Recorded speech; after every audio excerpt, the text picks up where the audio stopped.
Welcome to the Tournament Poker Edge podcast, brought to you by TournamentPokerEdge.com, the only podcast dedicated exclusively to poker tournament strategy. Now here's your host, Clayton Fletcher.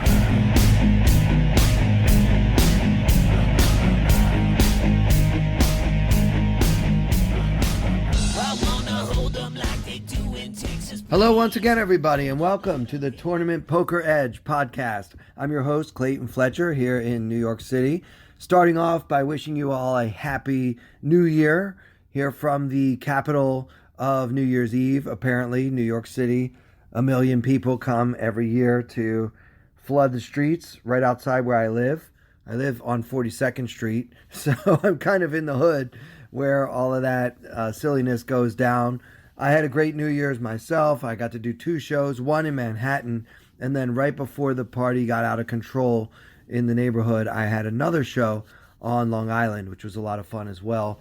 But that's not what we're here to talk about. We're into poker. I want to thank you guys for all the love. You know that 2019 wasn't my best year in poker, so I, for one, am looking forward to turning the page. I did manage to eke out a profit last year, but it was quite a struggle. And I'm very thankful that I have other sources of income besides the tournaments that I play in, because they didn't go so well. After going great in 2018, 2019 was a big disappointment. So I'm looking forward to getting back to hopefully some big scores and a lot of fun sweats for you guys. I really appreciate when everybody is kind of pulling for me when I happen to get deep in a tournament. So I'm hoping that we have a lot of opportunities this year in 2020 for you to do that again. I want to start off this episode with a tweet actually that I received from a listener named David Polzin, at David Polzin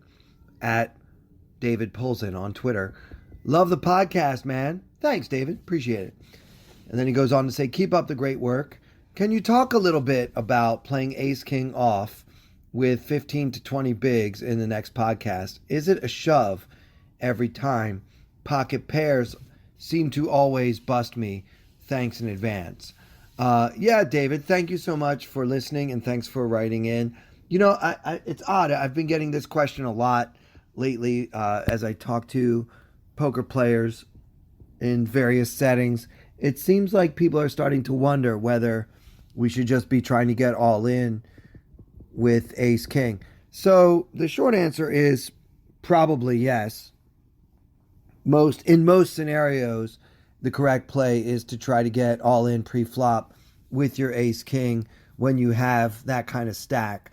Now, assuming the standard structure that we see in most major tournaments now, which is a small blind, a big blind, and then a big blind ante that's equal to that of the big blind, then you would be talking about an M of between 7.5 and 10, 15 to 20 blinds. The math works out.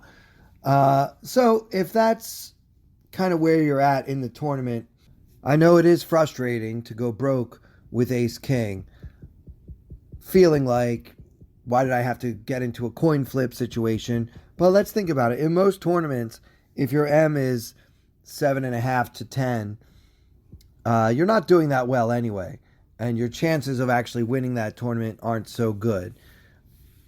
Typically, you want to try to double up and get back to an M of 20, of 30 to 35 to 50 big blinds is comfortable for most players.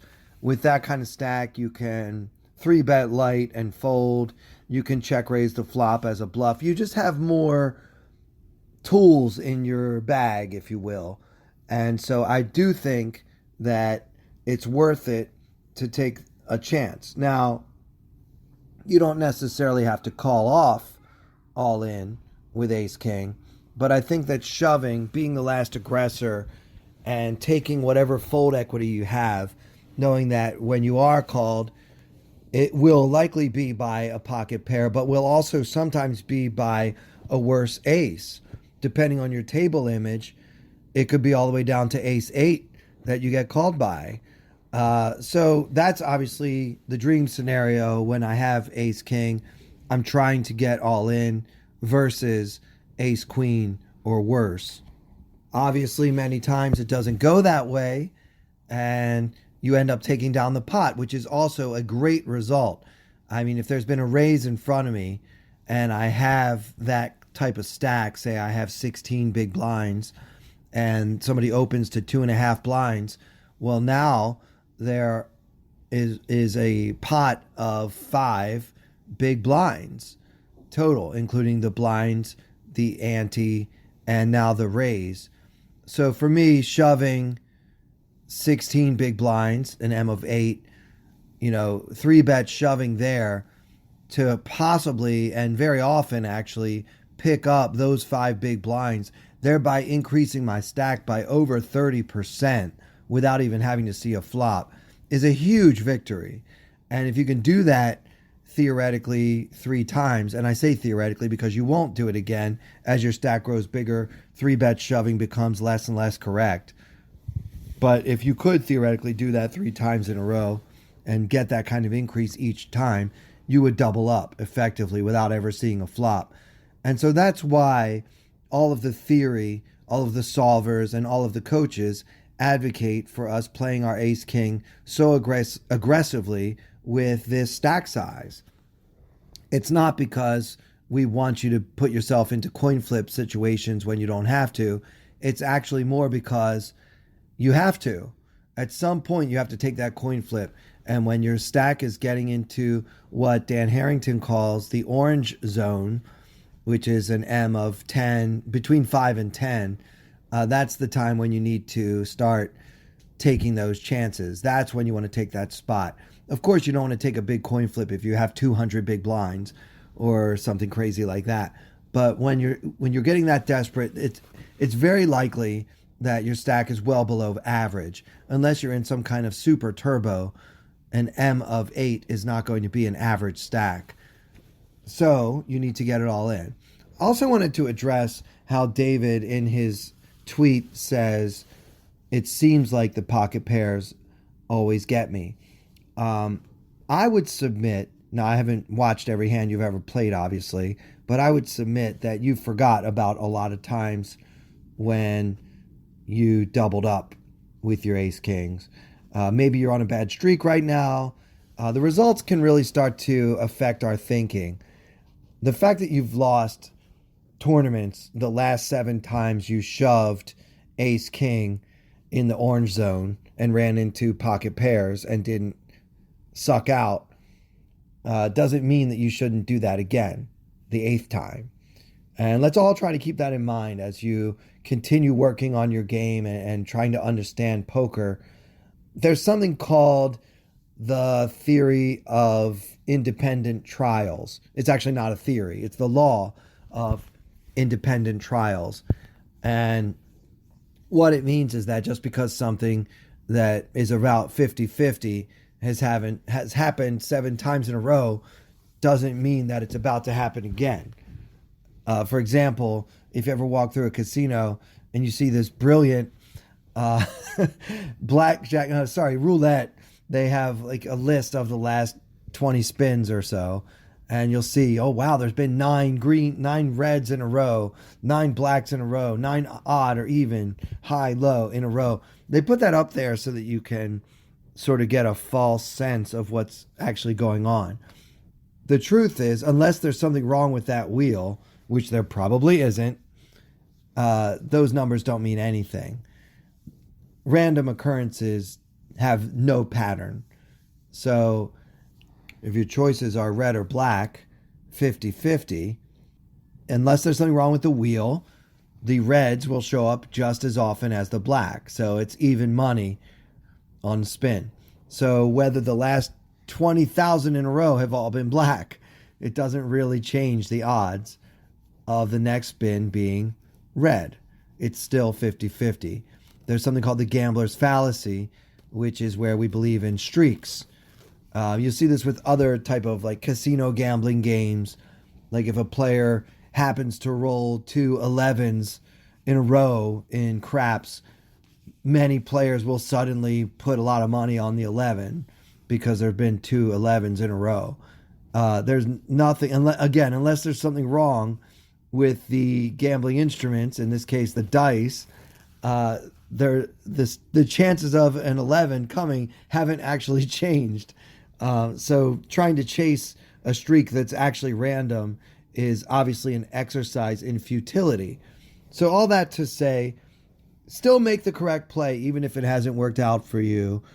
Back in 2015, I was chip leader with 100 players left in the World Series of Poker main event with something like $8 million up top for first place.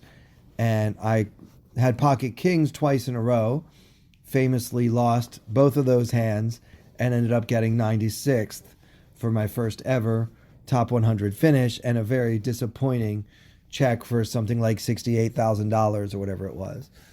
The next time I got pocket kings in a tournament, I still play them aggressively. I didn't get gun shy all of a sudden. I all know the last 2 times I had kings, it was a disaster. Now, don't get me wrong, I did have nightmares about pocket kings for a while, and there's still a part of me that flashes back to what could have been back in 2015 every time I pick up 2 kings. But you have to separate your own silliness and your own superstition and your own emotion to what's actually happening. If the correct play is to get it in with that ace king, David, that's what you have to do. And I don't care how many times you run into a pocket pair that you couldn't beat. A few possible exceptions to this, of course, could be satellite play, where it's not necessary for you to shove with ace king if your stack is big enough that it looks very good that you'll be able to win a seat into whatever you're playing for in that satellite. Or possibly if you're right on the bubble of some other type of tournament where you have almost an average stack and you know for a fact that there are several very, very, very short stacks. And so ICM would dictate that you might want to be a little bit more cautious pre-flop with your ace king. I mean, those are rare considerations that would cause me to play ace king differently. Generally speaking, we're looking to get it all in when we have a stack of around that size in almost every tournament situation that you could find yourself in. So keep doing it. Don't forget about the times that it wins, and just, make the best play you can and let the results just be whatever they end up being, because that's what the results are anyway. So good luck, David, and please continue listening, and thank you for your tweet, and thank you all for your tweets at Clayton Comic on Twitter. I really appreciate the interaction. You guys make me feel good, and it's really fun to talk with everybody. A couple other things before I get to our strategy segment today. I wanted to mention that for those of you who are Tournament Poker Edge members, I have been more active on the forums. One of my New Year's resolutions is to show my face more often in the Tournament Poker Edge forums. We have a section just about the podcast, which I would love for you guys to post in there. Let me know what you want from the podcast and how I can improve it, how we can all work to make the podcast a better tool for you and something that you will enjoy even more. I love all suggestions, so please don't be shy about making them. And I'm also going to be digging through to find hands to discuss here on the podcast. So if you have a hand that you'd like to hear me talk about, either by myself or with a guest, feel free to post them on the forums at tournamentpokeredge.com. And by the way, if you're not a member yet, you need to become one. It's as little as $25 a month, pocket change. You can probably find that in the cushion of your couch. And for that small amount of money, you can have access to all of our incredible coaches, all of their videos, all of their posts, and everything else, including those forums, which are pretty live these days at tournamentpokeredge.com. So please do that if you haven't done so already. You'll be glad you did. Speaking of TPE, before I get to our strategy segment, I want to laud one of my fellow TPE personalities, my dear friend, Andrew Brokus. You guys know that he has his book out about playing optimal poker. Back in March of 2019, Andrew recorded a 5-part series and I've been studying it. It's called Summer Study. So what he does in this series is he takes hands that he played in the 2018 WSOP, the Win Classic, the MSPT $1,600 $3 million guaranteed at Venetian, and all the other different tournaments he played around Las Vegas in the summer of 2018. And he had taken some very specifically selected hands. I really want you guys to watch this series. It's helping me tremendously because the way Andrew approaches this particular 5-part video series is he analyzes the spots that he thought were close spots where he wasn't sure that he made the right decision or not. In many of these hands, he ends up losing. And of course, like most human beings, we pay more attention to what could I have done differently on the hands when we actually lose. Kind of like I was teasing David about maybe forgetting all the times he won those coin flips with an M of 10. In Andrew's case, he admits freely that many of these were either busted him out or cost him a lot of chips. And he thought, and this is very important, a huge criterion for him selecting hands to review in this series, spots that might come up again. A lot of pre-flop, blind versus button, and just kind of like the bread and butter. These are things that happen a lot in tournaments, and that he thought heading into the summer of 2019, he might find similar spots again. So I love the way he does this video series because he talks about the specific spot, and first he gives his theory on whether his play was good, and if it wasn't, what he could have done differently. And then he actually uses either Pokey Snowy, I'm going to keep that in, Poker Snowy, or Pio Solver. I don't know whether you're supposed to say Pio or Pio, but we know these are the computer simulators that have basically help you solve poker scenarios from a game theoretical perspective, which of course assumes that your opponent doesn't make any mistakes. And then he plugs in the data and he shows you how to use the solver to answer your questions about similar spots. And he shows you his findings from tinkering around with the solvers.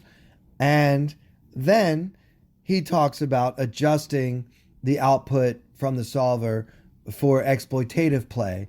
Like, in this spot, P.O. is saying that I should be checking a lot here, or that it's even between checking or betting. And so because this opponent is more likely to fold than he should be, because that's a mistake that I've noticed him making, and that's an assumption I can make about his play going forward based on whether it's physical reads or just observing his play. He talks about when and how he might deviate from the theoretically optimal decisions suggested by these supercomputers. So I found this whole 5-part series to be extremely educational. It kind of changed the way I have been approaching the task of analyzing my own hands that would fall into the category of standard tournament hands, scenarios that come up a lot over the course of a summer if you're going to play tons and tons of live poker. So yeah, I'm really recommending this series. I know it's kind of old. It's from 9 or 10 months ago, but listen, this is when he was in the middle of finishing up that book. So Andrew was firing on all cylinders, really just putting his entire brain circuitry into finishing that book, and of course still wanting to do his part to contribute to the community here at TPE. So obviously Andrew is a brilliant thinker. If you haven't checked out his podcast, by the way, thinkingpoker.net, that's where you can find him and Nate Mavis and a cast of thousands, including me. Once in a while, I'm on there as a guest, and I usually don't feel like a dummy, but after talking to Andrew Brokus for an hour, I realized how little I know about anything. Definitely check out that video series. I promise it's worth it, worth the time and effort that it takes to go through it and kind of play along with Andrew. Now let's fast forward to a few months after he recorded that series for TPE.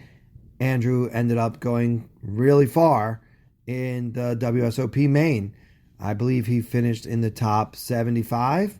He might have gotten exactly 75th this year. And of course, I was out there sweating him as well, which is very exciting.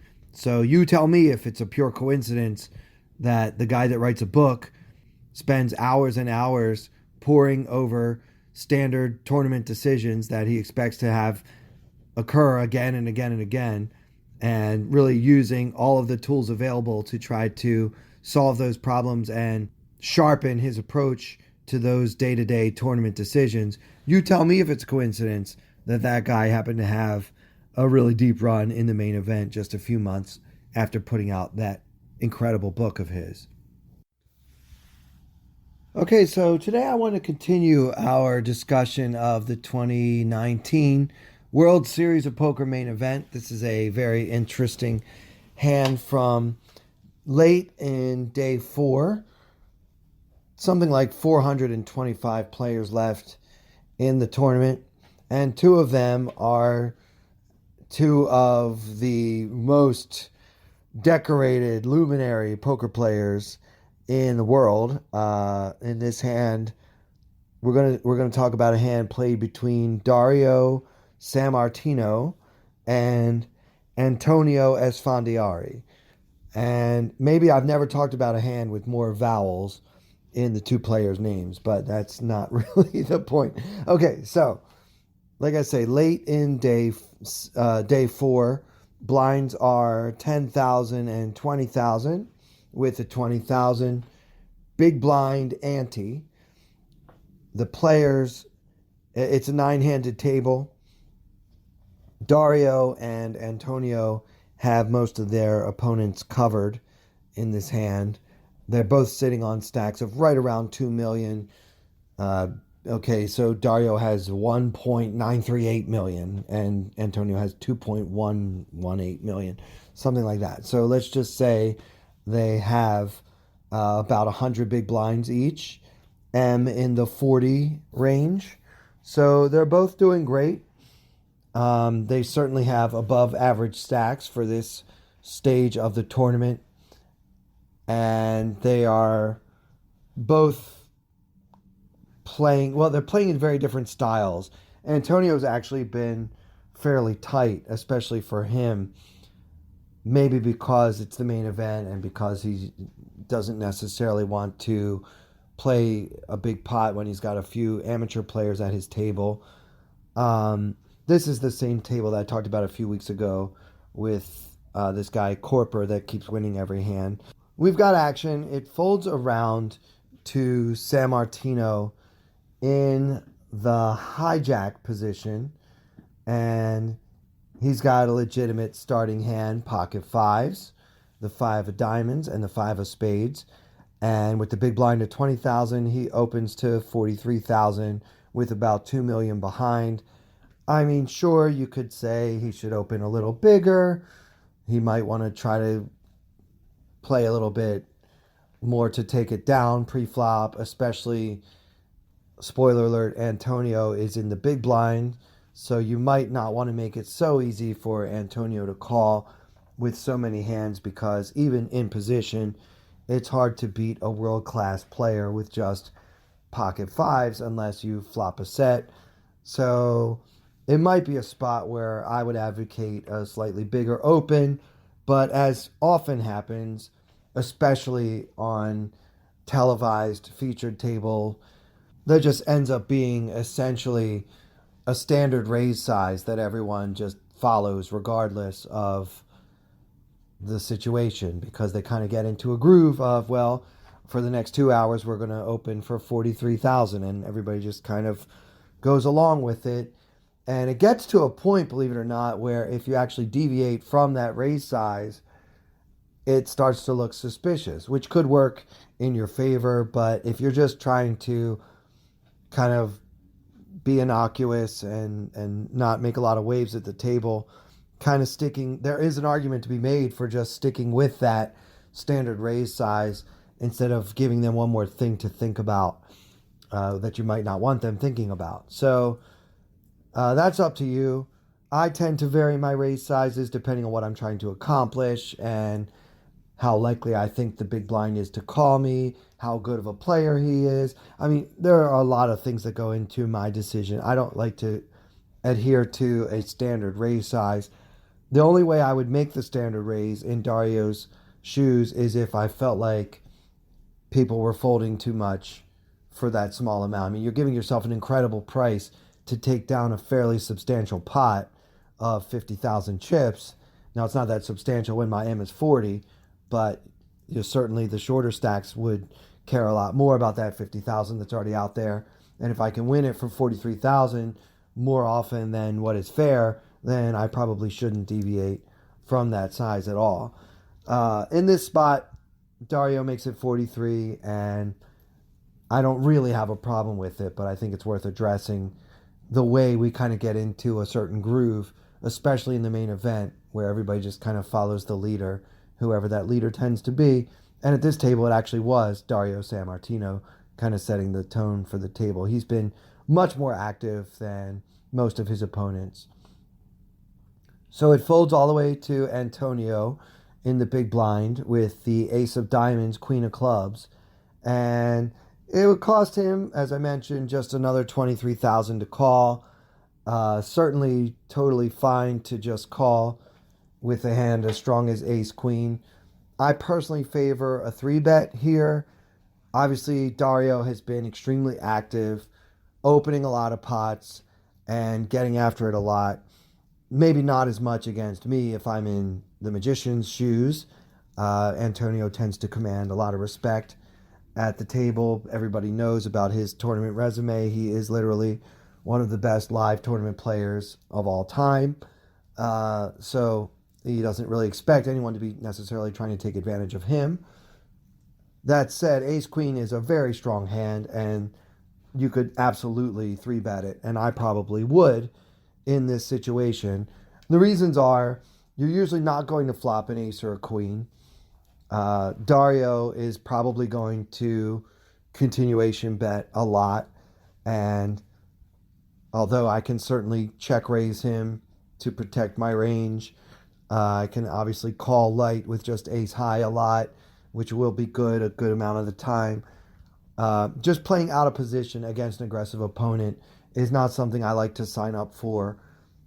And if I am playing from out of position against such an opponent, I like to take the lead in the hand. So when I 3-bet here, I might make it like 150 or, yeah, thereabouts. I think that's a good raise size. That should get me a certain amount of fold equity, costing my opponent about another, well, exactly 107 more. So he'll be getting about 2-1 on a call pre-flop. That's fine. He should fold his junk that he decided to open with. He probably won't get too entangled with me with all of his range. So I think when he calls that, he's going to have a pretty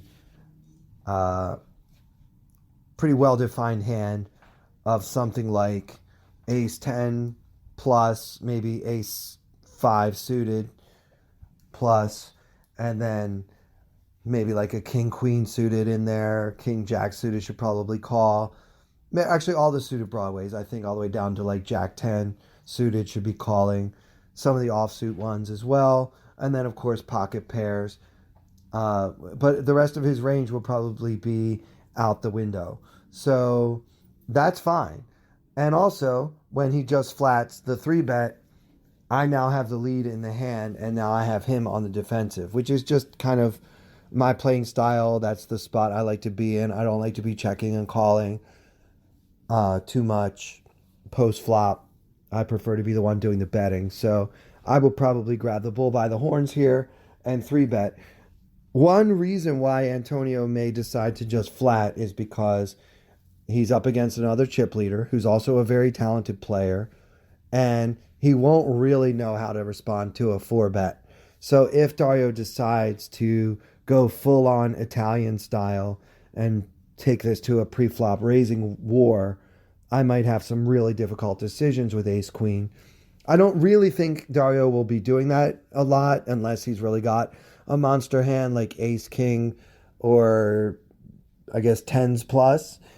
He shouldn't be 4-betting too much because, again, we are the two chip leaders at the table. There are definitely better spots for Dario to attack rather than one of the best players ever, Antonio. So maybe with all that in mind, 3-betting is good because you're not really expecting him to 4-bet light too often, but that may have crossed Antonio's mind. And also just keep the pot small. It's the main event. We don't need to increase our variance. Although I would still argue that 3-betting here actually does not increase our variance because we will take it down a certain amount of the time. Anyway, Antonio does just call, and with 116,000 in the pot, we see a flop. And it comes ace of spades, ace of clubs, 6 of diamonds. So what a flop for Antonio Esfandiari here.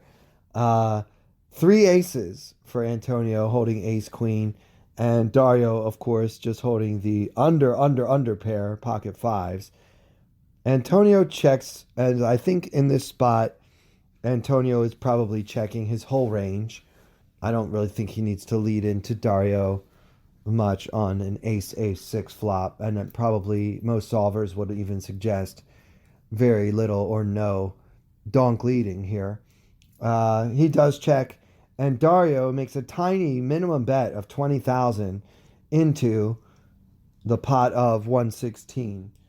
Now, you know I talk about sizing a lot. I pay attention to sizing a lot. I know that down betting is what all the kids are doing nowadays, and I guess it's kind of an either or spot as far as Dario's concerned.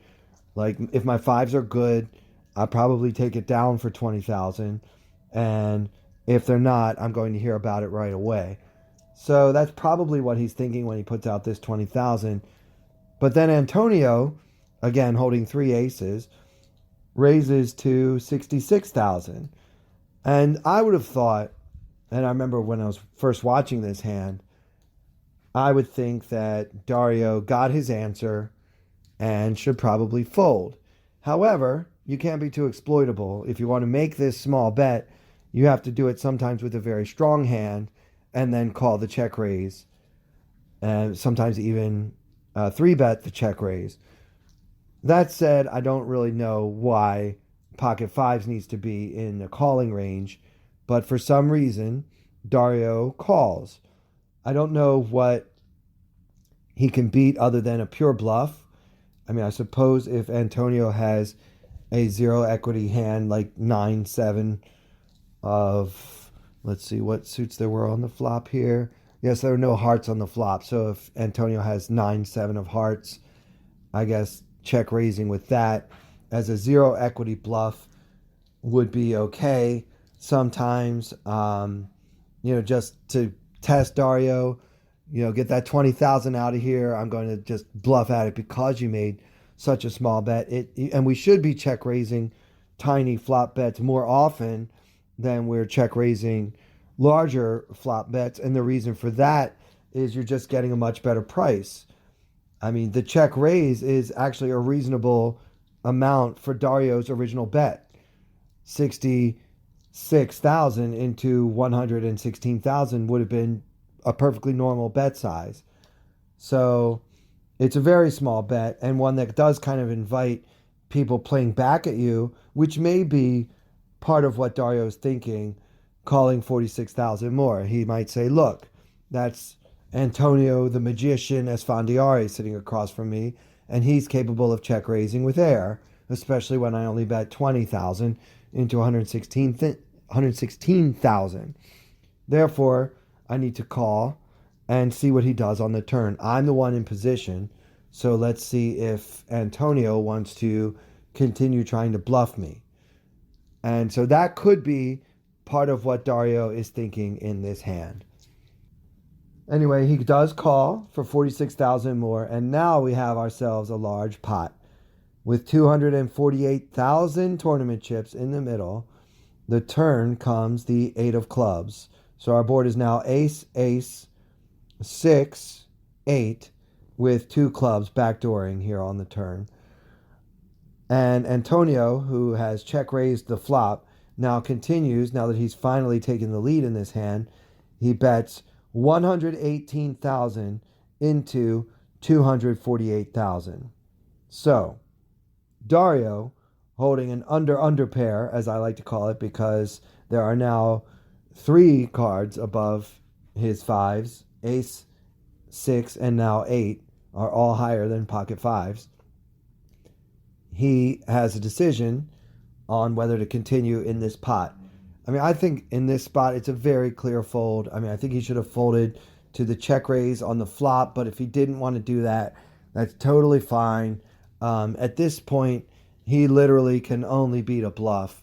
And so you need to put Antonio on missing this flop, check raising, and now double barreling, even though Dario could obviously have an ace.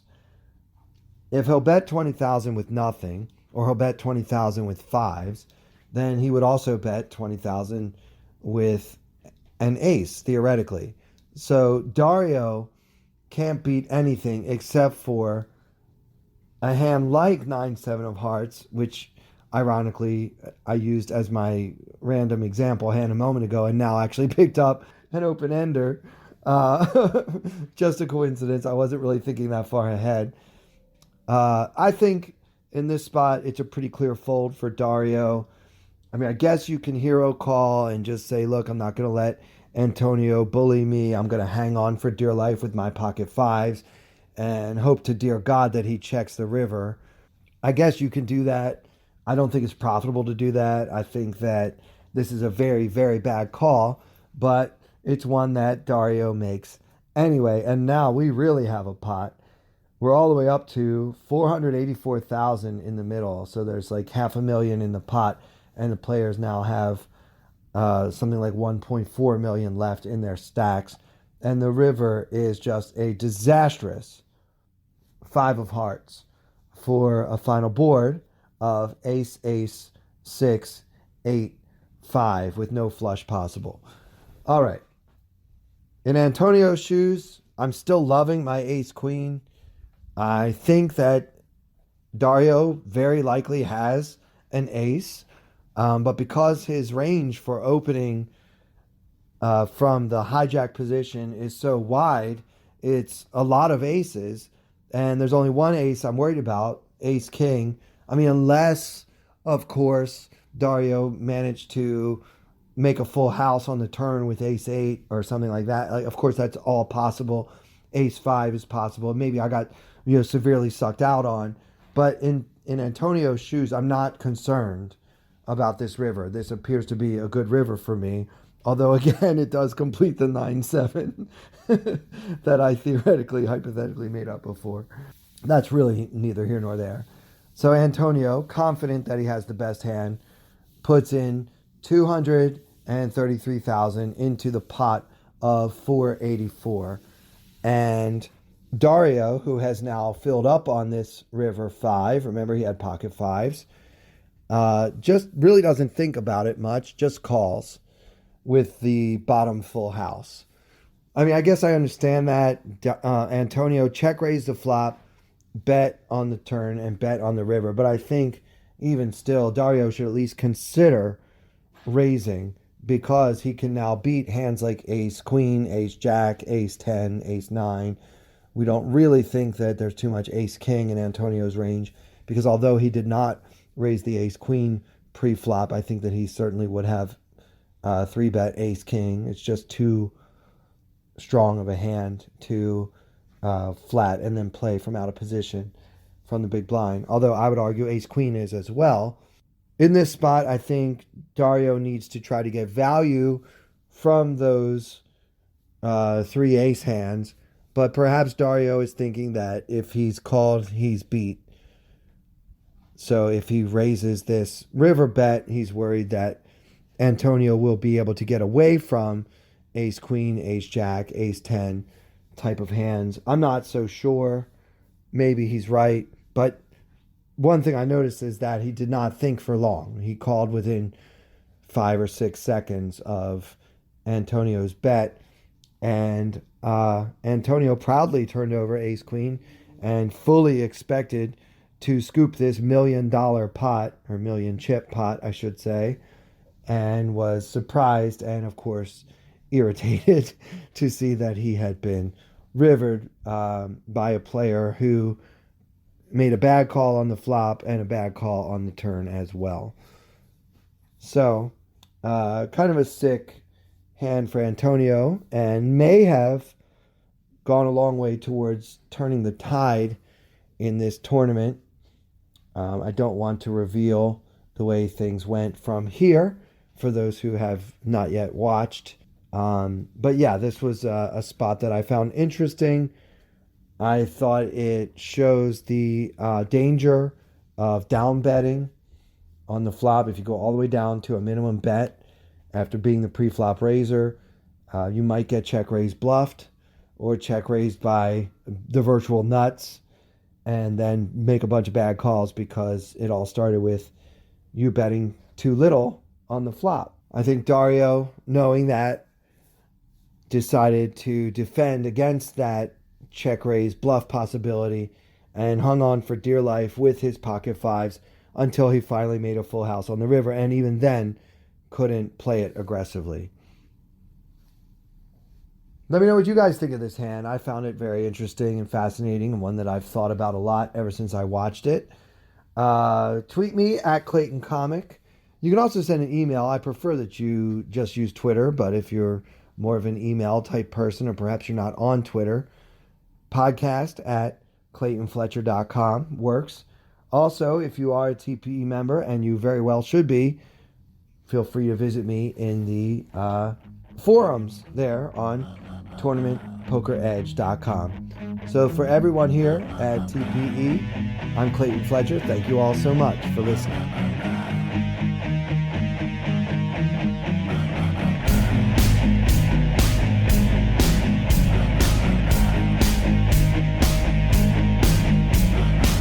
I wanna hold them like they do in Texas plays. Fold them, let them hit me, raise it, baby, stay with me. Luck and intuition, play the cards with babes to start. And after she's been hooked, I'll play the one that's on her heart. Oh, whoa, whoa, whoa, whoa. I'll get her heart, show her what I got. Oh, whoa, whoa, whoa, whoa. I'll get her heart, show her what I got. Can't read mine, no she can't read a mile. Poker face, she's got to love nobody. Can't read mine, no she can't read a mile. Poker face, she's got to love nobody. Poker face, poker face. Poker face, poker face. I wanna roll with her, a hard pair we will be. While little gambling is fun when you're with me. I love it. Russian roulette is not the same without a gun. And baby, when it's love, if it's not rough, it isn't fun. Oh, whoa,